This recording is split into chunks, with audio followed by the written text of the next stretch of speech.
আমাদের কাছে তো প্ল্যাটিনাম তার নাই, তো প্ল্যাটিনাম তড়িৎদ্বারদের দ্বারা জলের তড়িৎ বিশ্লেষণ দেখাতে পারলাম না। তাই জন্য কি দেখো গ্রাফাইট দণ্ড দিয়ে কি জলের তড়িৎ বিশ্লেষণ। কোন কোন গ্যাস উৎপন্ন হবে? হাইড্রোজেন আর অক্সিজেন। হাইড্রোজেন আর অক্সিজেন। তারপরে এইটা কি, এটা এই কাচের পাত্রটা কি বলা হয়? ভোল্টামিটার। এবার জল দিছি, আর জানি জল কি মৃদু তড়িৎ বিশ্লেষণ পদার্থ, খুব কম পরিমাণে ই হবে, তার জন্য এবার মিশাবো লবণ দেবো। লবণ কি হবে? আয়নীকরণ বা তড়িৎ প্রবাহ সুবিধা করবে, তাই তো? এবার দেখ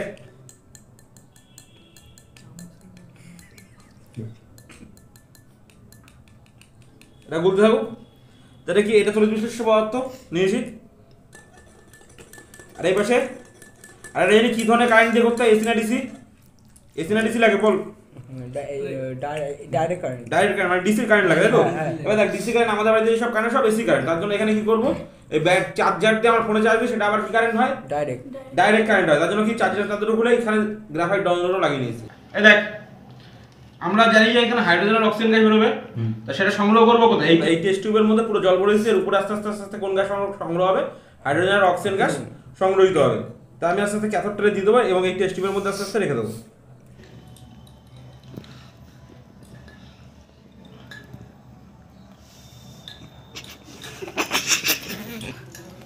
তাই তো ভিতরে যে জলটা দেওয়া সেটা কি তড়িৎ বিশ্লেষ্য পদার্থ, আর একটা হচ্ছে অ্যানোড, একটা হচ্ছে ক্যাথোড।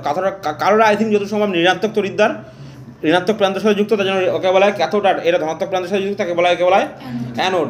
এখানে যদি আমি এখন তড়িৎ বিশ্লেষণ শুরু করি, যদি ব্যাটারি এখানে দেখ সুইচ দেবো, অন দেবো, কী হবে? এখানে দেখ, এখান থেকে গ্যাস নির্গত হতে শুরু করবে এক্ষুনি। দেখ দেখ এবার সেটা কালোটায় দেখা, কালোটায় দেখ কালোর এই পাশে দেখ, উপর দিয়ে দেখ, টপ ভিউ দেখ কালোটায় দেখতে পাচ্ছিস? কি কোন গাছ বেরোচ্ছে? এটা হাইড্রোজেন গ্যাস। কোন গাছ বেরোচ্ছে? Hydrogen gas. আর এইটা দেখে দেখ গ্যাস বেরোচ্ছে বেশি, এটা থেকে কম গ্যাস বেরোচ্ছে, দেখ এটা থেকে খুব আস্তে আস্তে বেরোবে। এবার সেটা দিয়ে কেন এটা দিয়েও বেরোবে, কিন্তু কি খুব কম বেরোবে, কারণ কি আমরা জানি কি অ্যানোডের কাছে কত ইস্টু 2:1 অনুপাতে, 2:1 অনুপাতে। যদি এটা 2 আয়তন হয়, এখানে কত আয়তন হয়? 1 আয়তন। তার জন্য দেখ এই পাশেটা একদম ধীরে ধীরে বেরোচ্ছে, সবে জমতে শুরু করেছে, সবে কি হয়েছে? জমতে শুরু করেছে গ্যাসগুলো। দেখ এই দেখ সবে গ্যাসগুলো কি হয়েছে? সবে কি জমতে শুরু করেছে, আর সবে তৈরি হতে শুরু করেছে। আর উপরেরটা এই পাশেরটায় আমি চেনাবো কেন হাইড্রোজেন গ্যাস, কারণ হাইড্রোজেন গ্যাসের ধর্ম তোরা এর আগে পড়ে আসিস। কি হাইড্রোজেন গ্যাস জ্বালালে কি হয়? সশব্দে নীল শিখায় জ্বলে ওঠে। তাহলে একটুখানি বেশি জমা হলে তারপর আমি দেখাচ্ছি হাইড্রোজেন গ্যাস কেন। আস্তে আস্তে অনেকটা জমে গেছে, অনেকটা ফাঁকা হয়ে গেছে, দেখতে পাচ্ছিস? জল ছিল পুরোটাই। এটা দেখ এখন হালকা হালকা হালকা হালকা সবে জমতে শুরু করেছে, কারণ এটার অনুপাত কত হবে? 2:1 অনুপাত। এদের পরীক্ষা আসলে পারবি তো যে এটা কি অ্যানোডে কোন গ্যাস উৎপন্ন হয়? Oxygen gas. আর ক্যাথোডে হাইড্রোজেন গ্যাস।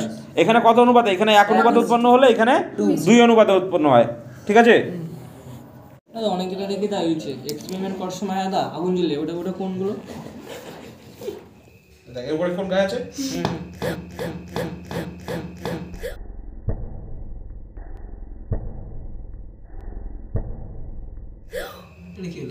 হাইড্রোজেনের গ্যাস জ্বালাতে সাহায্য, মানে আগুন জ্বালাতে সাহায্য, আগুন জ্বালাতে সাহায্য করে, নিজে জ্বালাতে, তাহলে ধূপ করে একটা আওয়াজ